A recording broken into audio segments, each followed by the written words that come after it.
ముఖ్యమంత్రి రేవంత్ రెడ్డి అధికారంలోకి వచ్చిన తర్వాత ప్రారంభించిన మొదటి ఫ్లైఓవర్ బ్రిడ్జి ఇది దాదాపు 2 కిలోమీటర్ల పరిధిలో ఉంది. ఇది కర్మన్ఘట్ నుంచి విజయవాడ వైపు వెళ్ళే వాహన సౌకర్యార్థం, అదేవిధంగా కర్మన్ఘట్ నుంచి ఇబ్రహీంపట్నం వెళ్ళే వాళ్ళ సౌకర్యార్థం ఇది నిర్మించడం జరిగింది. ఎంతో ట్రాఫిక్ సమస్యని ఇది పరిష్కరించే దిశగా ఇది కట్టడం జరిగింది. చాలామంది ప్రయాణికులు దీనివల్ల లబ్ధి పొందుతారు.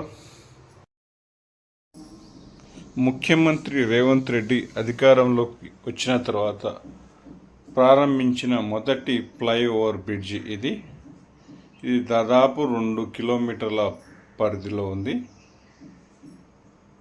ఇది కర్మన్ఘట్ నుంచి విజయవాడ వైపు వెళ్ళే వాహన సౌకర్యార్థం, అదేవిధంగా కర్మన్ఘట్ నుంచి ఇబ్రహీంపట్నం వెళ్ళే వాళ్ళ సౌకర్యార్థం ఇది నిర్మించడం జరిగింది.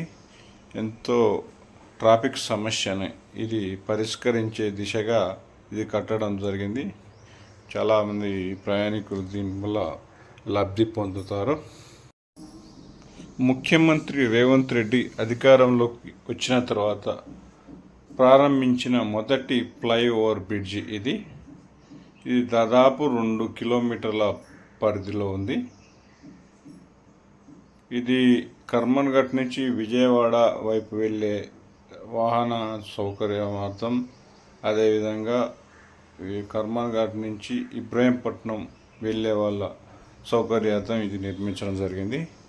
ఎంతో ట్రాఫిక్ సమస్యని ఇది పరిష్కరించే దిశగా ఇది ముఖ్యమంత్రి రేవంత్ రెడ్డి అధికారంలోకి వచ్చిన తర్వాత ప్రారంభించిన మొదటి ఫ్లైఓవర్ బ్రిడ్జి ఇది దాదాపు 2 కిలోమీటర్ల పరిధిలో ఉంది. ఇది కర్మన్ఘట్ నుంచి విజయవాడ వైపు వెళ్ళే వాహన సౌకర్యార్థం, అదేవిధంగా కర్మన్ఘట్ నుంచి ఇబ్రహీంపట్నం వెళ్ళే వాళ్ళ సౌకర్యార్థం ఇది నిర్మించడం జరిగింది.